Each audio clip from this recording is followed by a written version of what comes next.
Hi, and welcome to Good Deeds, Real Estate with a Mission. I am Diane Davidson, and today I'm here flying solo without Bill Whiteacker, my partner at the Fine Homes Group at Keller Williams. So here we go. You know, in preparing for today, I leaned on what we call now our BFF, ChatGPT, and I really wanted to understand what first-time buyers are concerned about, what their questions are, and I asked it every which way. But truthfully, it didn't come up with kind of the stuff that I already know. So I'm just gonna walk through it, and bear with me. First-time buyers, for that matter, even someone who's bought before, maybe not for a long time or maybe somewhere else, just becoming familiar with the sort of territory that they're in is really important.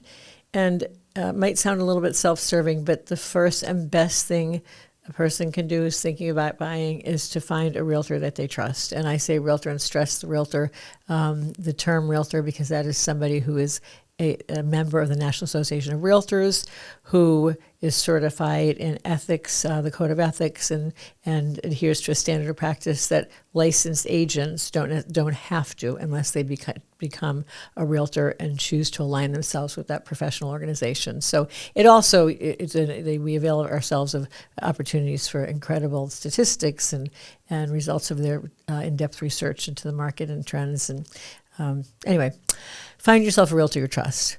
That realtor, the best advice they can give you is to, as soon as possible, speak to a lender if, in fact, you are going to be getting a loan for the property. Typically, first-time buyers do, and frankly, typically, most buyers do. So I think first-time buyers particularly, and again, someone hasn't bought in a while, think things like, and according to ChatGPT they do I still need 20% down to buy a property? Answer, not necessarily, and most cases, absolutely not. Take our veterans, for instance, if they're going for VA, using VA financing, they can put as little as 0% down, and good for them for defending our country to be able to have that assistance, if you will, or benefit to pursue the American dream of homeownership. Anyway, the best thing you can do is speak to a lender, and most realtors will be able to guide you to a lender that they know can perform, that they know is trustworthy, they know understands the business, understands needs, listens the way they listen, and knows the products that are out there that are available to buyers. For first-time home buyers, there are often many good programs that they can take advantage of, or partake in, I should say. For instance, New Hampshire Housing Finance has a loan program for the down payment. There were times when that was actually a grant that did not have to be paid back. Currently, it is a loan, but is a way of getting into the market that no other buyers can take advantage of. So that's one little tip.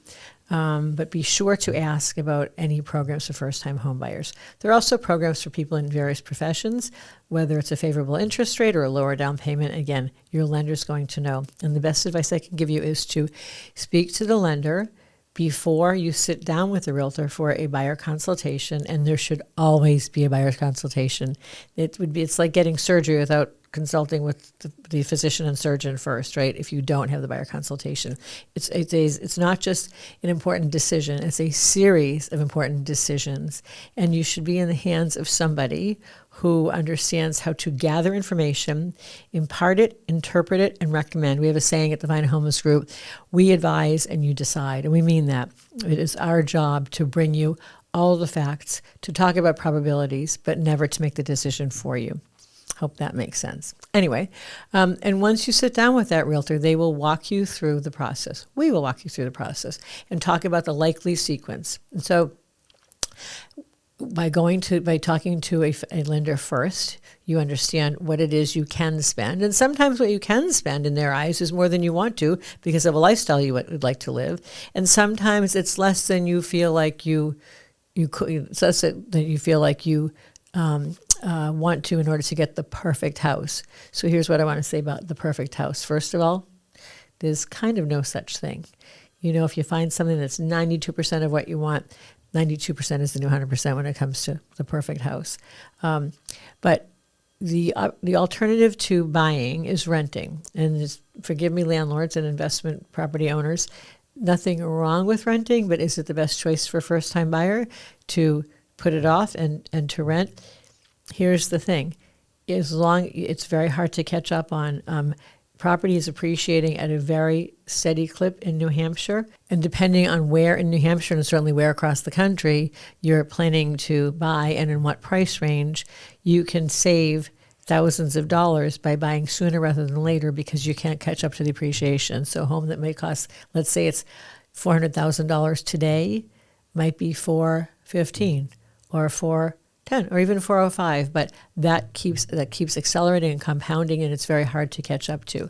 So there's an interesting myth that I'd like to debunk, and I'm going off on a tangent here. People sometimes will say, well, I'm just going to rent till I figure it out. I'm going to rent because I'm not sure. People think that they have more flexibility when they rent, when actually they have less flexibility. What I mean by that is they're committed usually to a year's lease, right? Or a year lease. That's a year.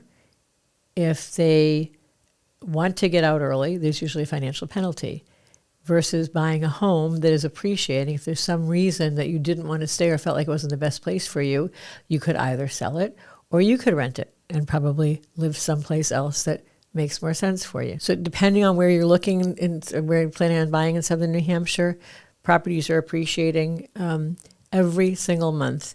And again, depending on your price range, you're looking at properties appreciating from a few $1,000s to many thousands of dollars. And so by waiting, the property is going to cost you that much more. It doesn't make sense to wait. If you're ready now, start thinking about it now, start looking at it now, and start taking action now by finding a realtor. Anyway, so that realtor will do a consultation with you, explain the whole process. We like to sit down with our buyers in a second meeting and go through a mock offer process, and so that they understand when the time is right and they fall in love with the home that they want to make an offer on, they're not tied emotionally to the outcome, and they've had a chance to ask questions about any of the terms or strategies that we suggest they employ. Our buyers have been successful in having offers accepted, even when they're not the highest offer in a bidding war situation, even with inspections. Yes, you heard me, inspections included, even with not the highest down payment, because we get them the most prepared. We strategize with them, and that mock offer process is really, really important so that they understand when they're not under pressure how best to achieve what they want, which is home ownership. Anyway, I could go on and on and on, but once they find a home, and the real offer is made and the offer is accepted, there are inspections, there's due diligence, a title company is hired, is chosen by them, the lender's working behind the scenes. Sometimes there are appraisals, sometimes there aren't, and we can go into that if you call us for consultation.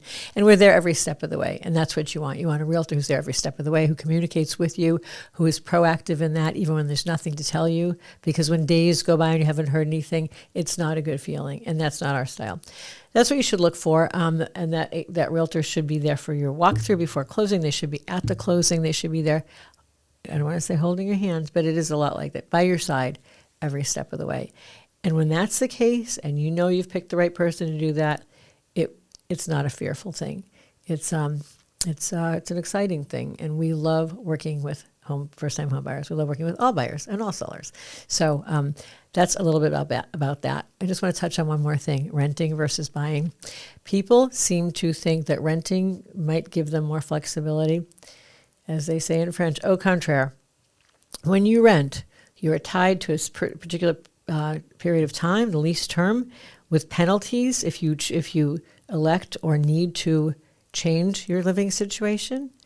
You have no control over your housing destiny because you might be the best tenant ever and love where you live. And at the end of your lease, through no fault of yours, it's time to move out. Sometimes the property owner decides to do something else with the property. Sometimes the property owner has someone else they want to move into it. Or if you don't have to move out, there may be a rental increase that you're hard pressed to pay or feel there's a hardship to pay. Anyway, the point is, when you own, it doesn't have to necessarily be your dream home. It can be a place that you like enough and you like as much as a rental while you're waiting, while you're writing the appreciation, and where you have control over your housing destiny. If you don't like being there, if it's not the right choice, you can sell it. You can rent it. The point is you can do that whenever you want, not necessarily at the end of a prescribed term. I love to debunk the myth that renting always gives you more flexibility, because I think that's a perception that has borne out to be somewhat inaccurate. Sometimes it's the best choice for people, but it's not necessarily the best choice when someone doesn't know exactly what they want or where they want to be. Because where most people don't want to be who are going to buy is trying to catch up to an appreciating market. It really can't be done unless you're a super, super saver living for free somewhere. It's a very hard thing to do. Pretty much impossible. Anyway, okay, enough about that. So if you'd like more information on buying, especially as a first-time home buyer, please reach out to the Fine Homes Group. We have a great team, and we can be sure to help. We will be sure to help you. And as always, thanks for watching or listening, and please be sure to subscribe to our YouTube channel.